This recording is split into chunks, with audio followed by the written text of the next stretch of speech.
Welcome back, everyone. I am the Depressed Hero, and this is Kingdom Death Monster. So, let's go ahead and do the settlement phase, shall we? So, as always, we gotta go and do the steps here. Survivor's Return. That should be pretty easy to take care of. We didn't really get hurt. One endeavor per survivor. That's 4.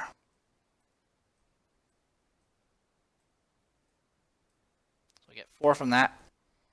I believe we have 2 Tinkers. Renazuki, Yuka. Yeah.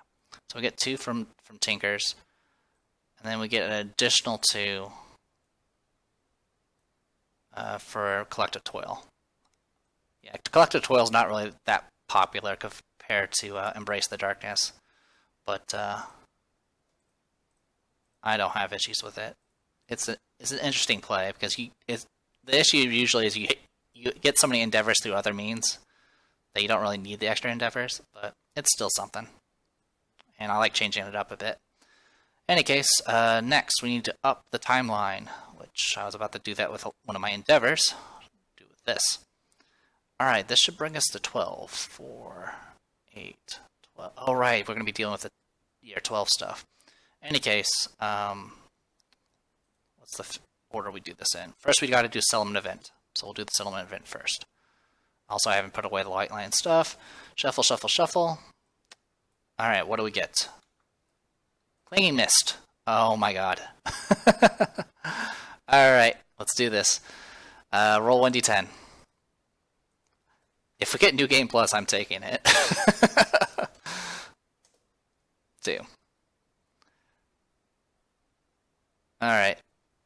Where mist touch the skin, bright red boils bloom into existence. The painful boils leave the survivors desperately scratching themselves. The returning survivors suffer the worst and must skip the next hunt.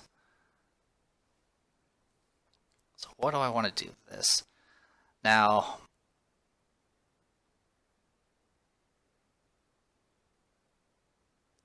it's either we do this or I try to go for the 30% chance of getting a New Game Plus, which would be interesting. That would be super interesting.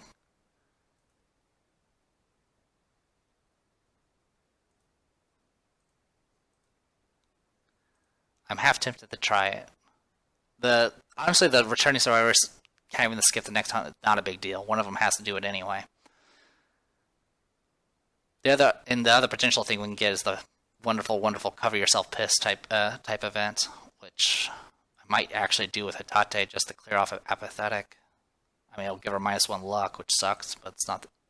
With Katara, she would actually do okay. Yeah, you know what?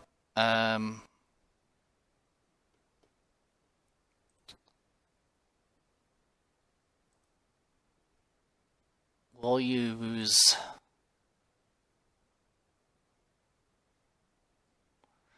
We're going to use Doremi's reroll. This is a waste of a reroll, by the way, but I really want to try for it. So, Clinging Mist again, I'll roll 1d10. 5. Alright, so we do have ammonia. Nominated survivors douse themselves in urine and run through the settlement, clearing the mist away. They gain +3 understanding, but -1 permanent luck for being so gross. Hitate, I'm sorry, but I want you to get 8 understanding, so we can get rid of apathetic. Get rid of apathetic, you're now at -1 luck. And now she can get survival and spend it again. Since the Lion Katars do have deadly on them, she'll still be able to crit on 10s, as long as she's using them, but yeah, other than that, it kind of sucks. But yeah, that should take care of that event. And now I don't have to worry about missing next hunt, which I need to set that for Renazuki. Alright, next, we need to take care of the timeline events. First things first, we need to take care of Principal Conviction, which may or may not take away all of our resources. I don't know if they've changed that. Let's find out. Because it used to... There was like a 50% chance they'll just take away everything you have, which sucked. super suck, because this is like not the point of the game you want to lose all your resources. Oh yeah, it does still have that. Great. Well, I'll go ahead and show you the picture. Story events, principal conviction, image. There you go. Hey, some of them actually have closed now. Good for them.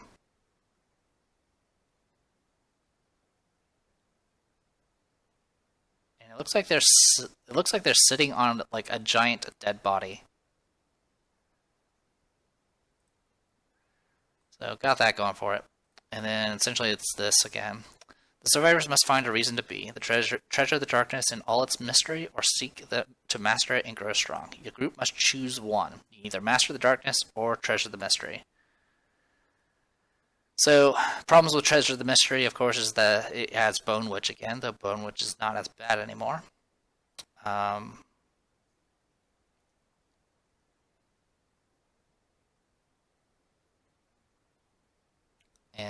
Yeah, got that going for us. So, let's go over the new principles that are available. I believe these are the last ones we can work towards. We can either get, what was it, Barbaric, or Romantic.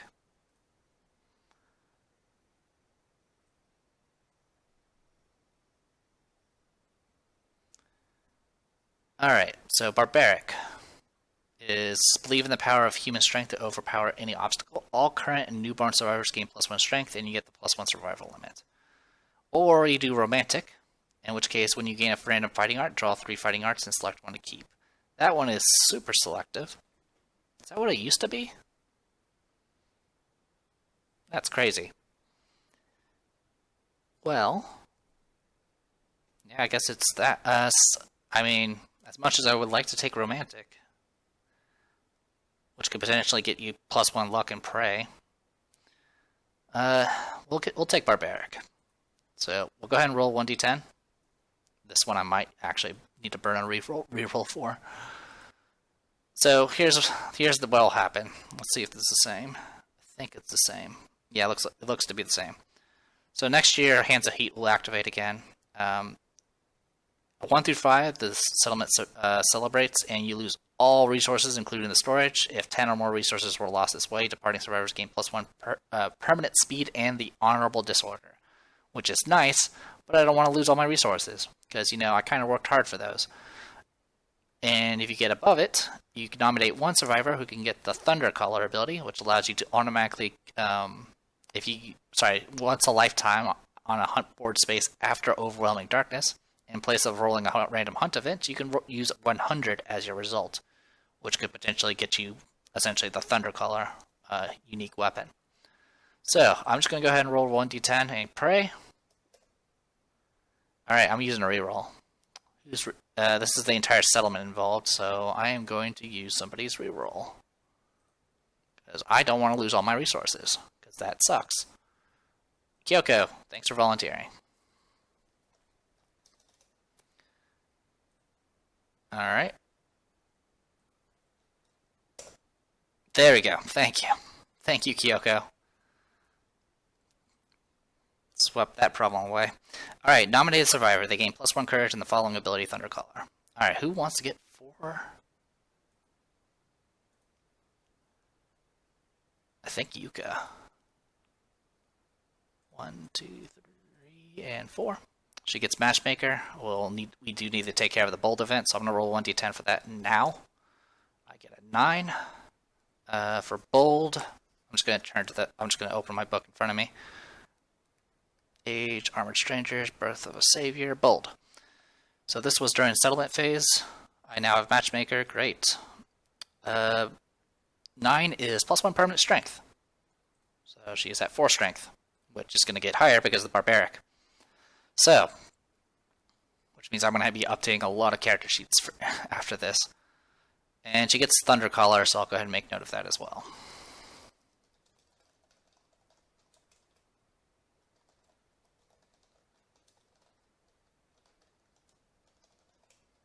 There we go. So we got that. Alright. And I'm going to go ahead and just update their strength now. There we go. So Yuka's at 5 strength, not surprising. Survival limit does increase. Also, we need to add Hands of Heat to the next year timeline. So let's go ahead and update the timeline. So we're going to get the hand next time. Heat. Go, save changes. Alright, so get Hands of Heat next year.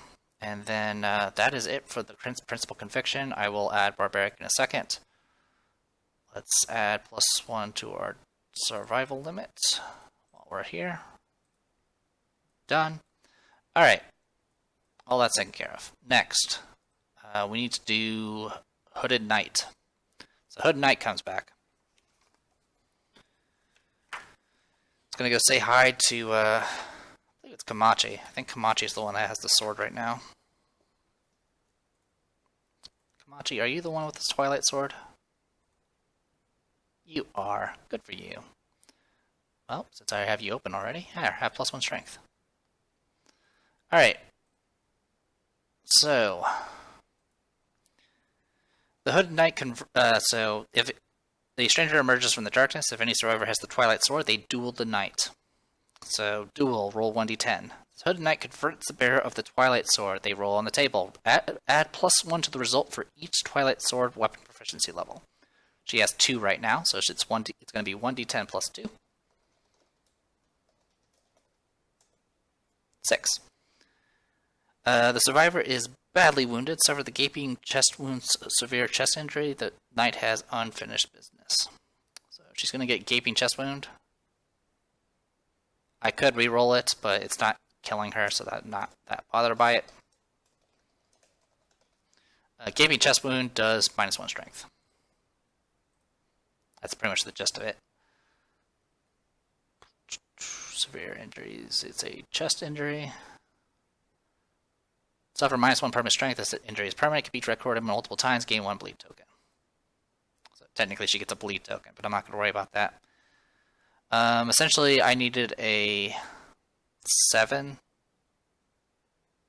No, sorry. I needed to roll a 6 or higher, and then the +2 would have made it an 8. And then she would have gotten weapon proficiency levels. And then this thing has unfinished business, so it's going to come back in 4 years. So we'll go ahead and deal with that as well. So yeah, the thing you have to be careful about is you can potentially get a lot of weapon proficiency levels from these events, and if she gets too high, she'll literally disappear before she's ready. So I wanted to at least make sure she didn't accidentally disappear. Hooded Knight. So we'll get this 4 years from now. Yeah, and we get the Watchers at 25, so I might get her another rank before that, just to make sure she has 0 chance of dying. Essentially, 1 through 3 kills her. 4 through 7 is the gaping chest wound.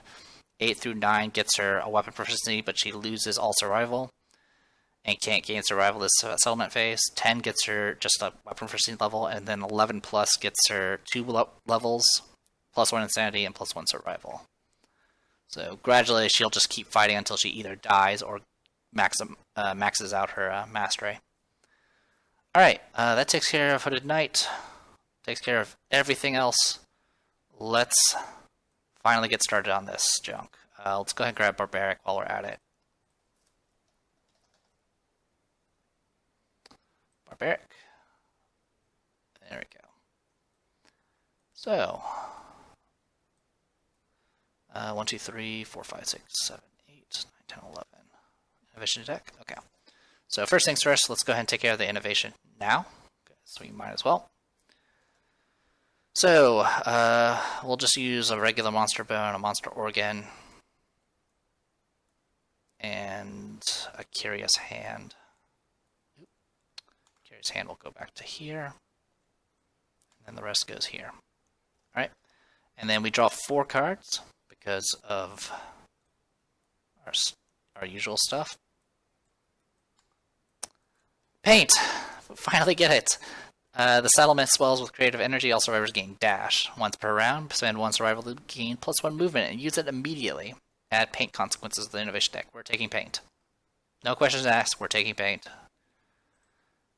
We can finally get our final ability. Well, it's not our final ability anymore, but it's close enough. Paint consequences.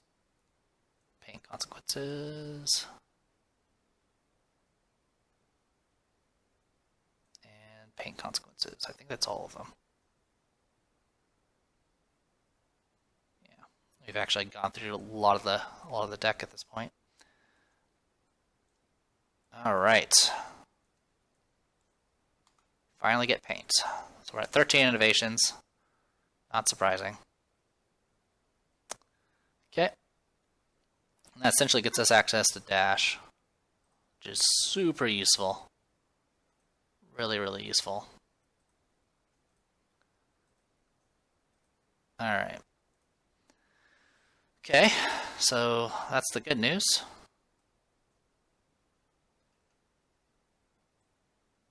Now, the question is what do we do from here? So one thing we can do is we can get, since we got lion testes, this is the first time we've gotten them, I believe, we can actually get, I believe, the frenzy drink.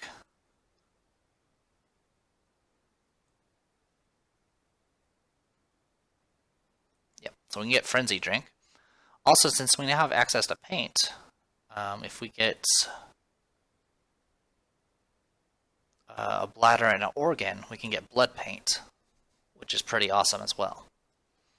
So we got some options. So, first, I guess the main thing we should get, I say we go ahead and get the frenzy drink. So frenzy drink. Consume, suffer frenzy brain trauma, could be used once per showdown. It's fragile, consumable drink. So frenzy, of course, we've had before. It gives you, I believe, +1 strength, +1 speed, and then you ignore slow on your weapon, and you can't use any specializations or fighting arts. You also can't spend survival. Also, I think it gives you a bunch of insanity, but it has its uses. Because I mean, it's just a raw buff, and it could be great for low tier characters that just don't have any abilities to begin with. Or I could just hold on to it. I might just hold on to it. As much as I love to get Frenzy Drink, I think we can hold on to it for now. Now, what we do need is we need to convert these to leather. We still have our bone pick, so we're good on that front. We can get a whip if we really want to, but I don't care about that. I don't care that much about it. So we need to spend another endeavor to convert our hide into leather. So far in the leather set, we've gotten the skirt, and that's it. So others we should consider getting is the bracers. We can go bracers and cuirass, or we can grab a shield, which at this point wouldn't be terrible, but it's not the end of the world either. So let's see if, I don't remember if they've changed any of these. Depart +2 survival, cuirass is just standard. Mask is insanity, I believe. Yep, insanity. And then the boots, at the end of your act, you may move 1 space. It's going to be going to this person, so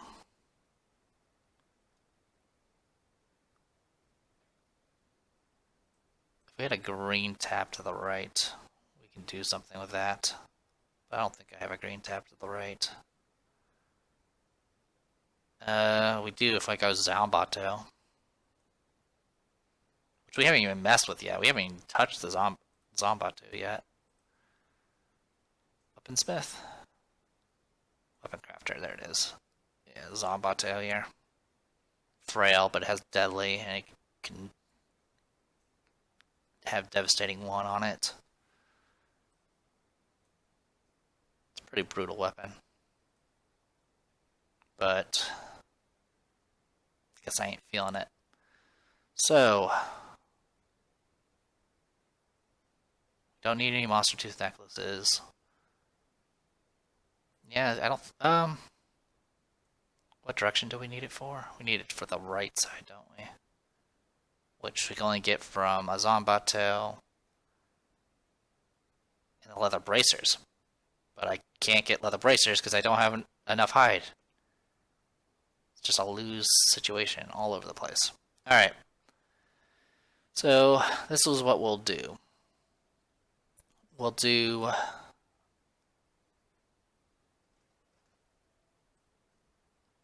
Is there any other tabs I can play around with? No.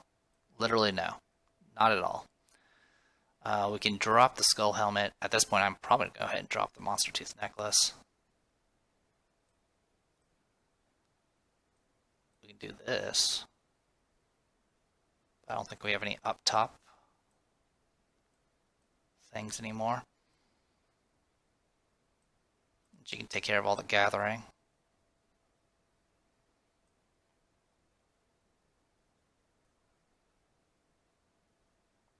To hold on to that. Yeah, we'll hold off on that. Okay, so what we'll do is we'll get the leather mask and the boots. I think that's our best option. I'm just going to check one more time to see if I'm going to second guess myself again.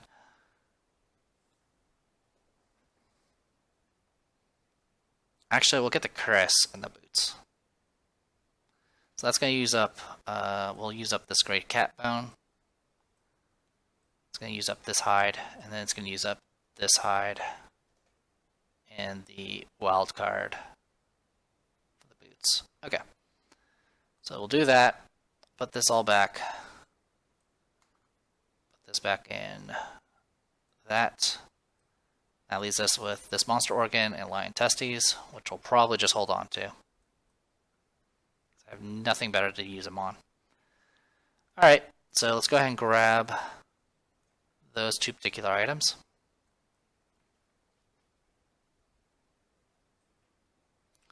Also, I made a mistake. We should have only drawn 2 more fresh acanthus because I forgot Doremi grabbed 1.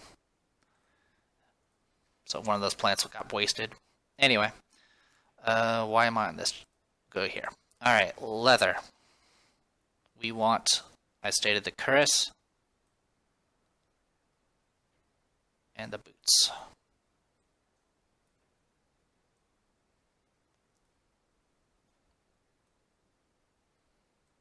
So grab that there, grab that there, grab that there, and then grab this here.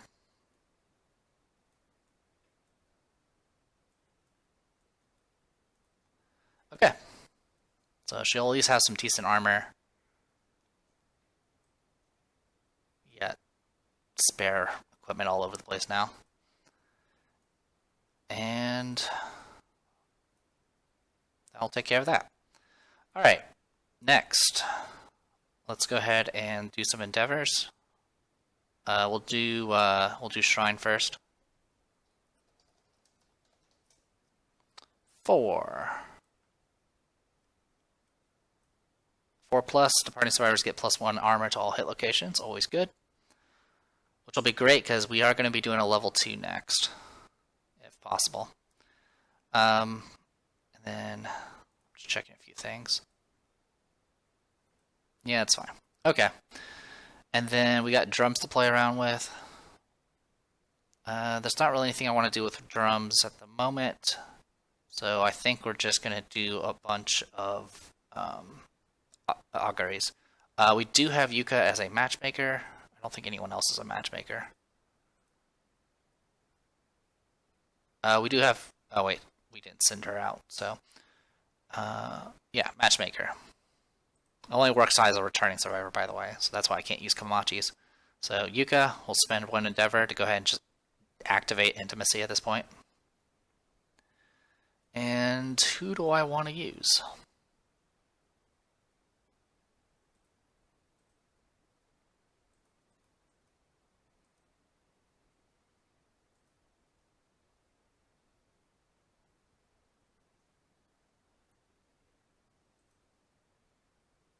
That is a good question.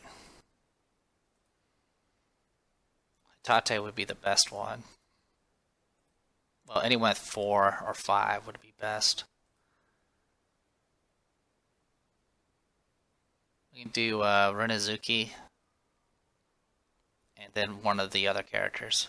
I think that'll be a good idea. So we'll do Renezuki and Sega and see what happens. She has a reroll, so that's why I'm using her. 2d10. 7 and 8. Okie dokie then. I wasn't expecting it to actually go that well. Intimacy. 7 and 8. +1 population, and they get +10 survival.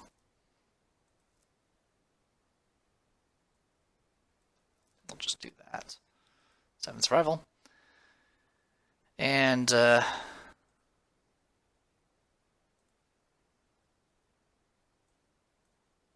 something like this. Edit. +3 strength now. And it's going to be +2 sword. And that.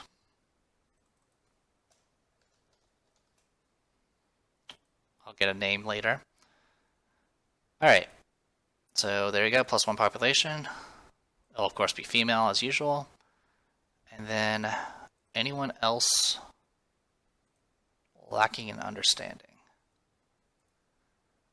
Alright, so we'll get Tsugume.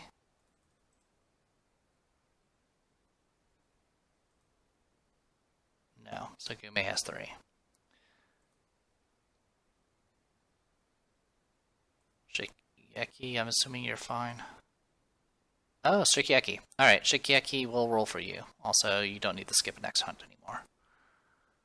Alright, so we'll roll 1d10 on Augury. That is Intimacy again. We'll do the same pair as before. 5 and 6. Again, +1 population. This time not without the +10. So we'll just duplicate newbie.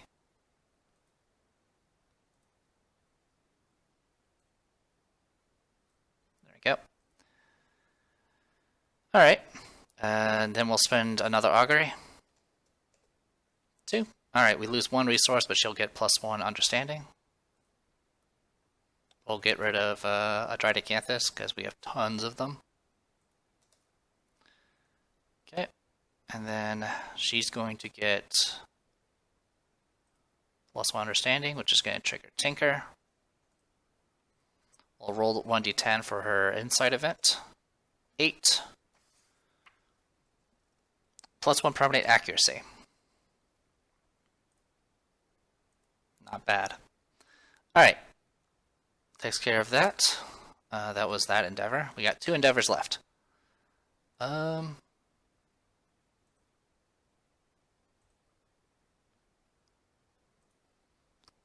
What's this? What's the requirements for Rhythm Chaser?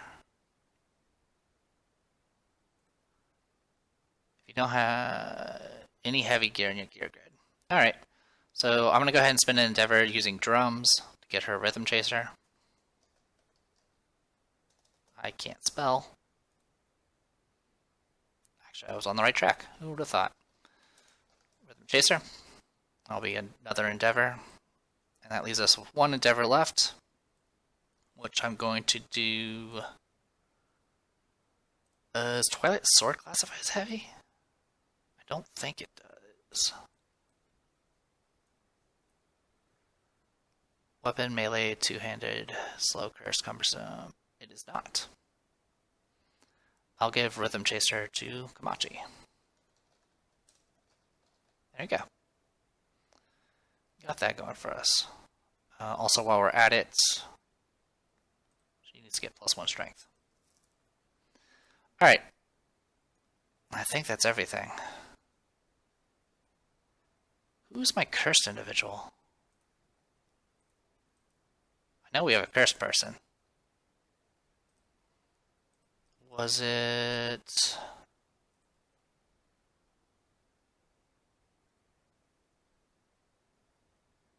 Did we lose her? No, that can't be it. Broken ribs. Reroll. Who was our cursed person? Now I'm not going to rest until I find out.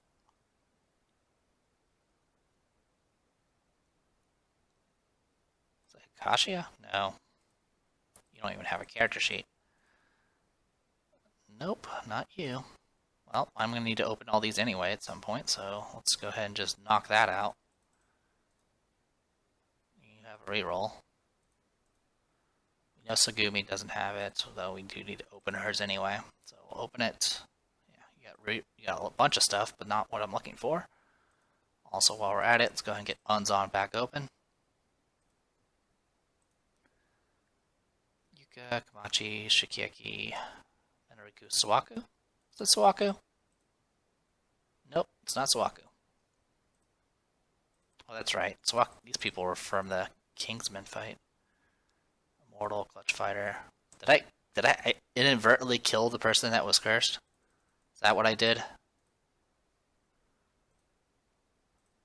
I mean, that would be amazing if I did.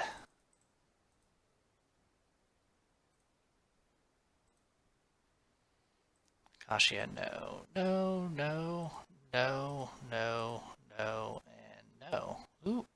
Who's cursed? Huh. I'm gonna find that out. Be right back.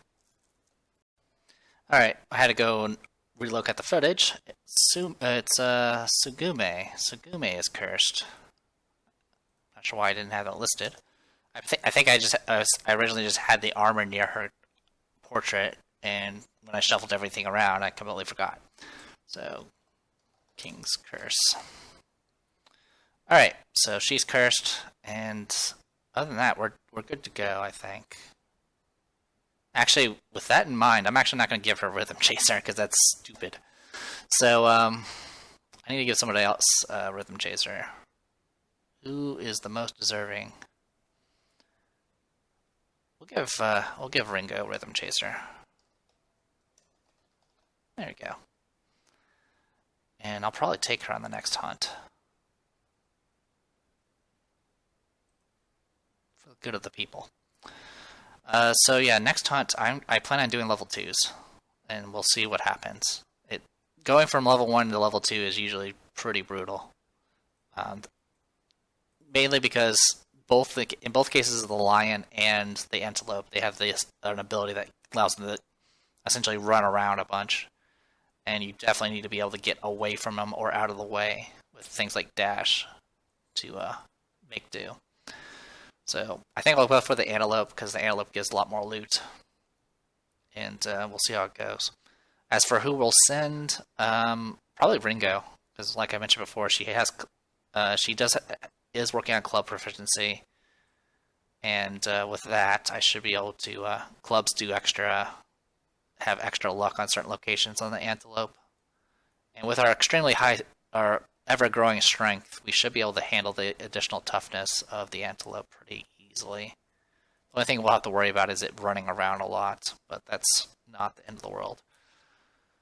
As for who else I'll send, I can't send Renozuki for obvious reasons, because he's going to be missing next hunt, but we'll figure that out. Anyway, I am the Depressed Dior, and this was Kingdom Death Monster. See you guys next time.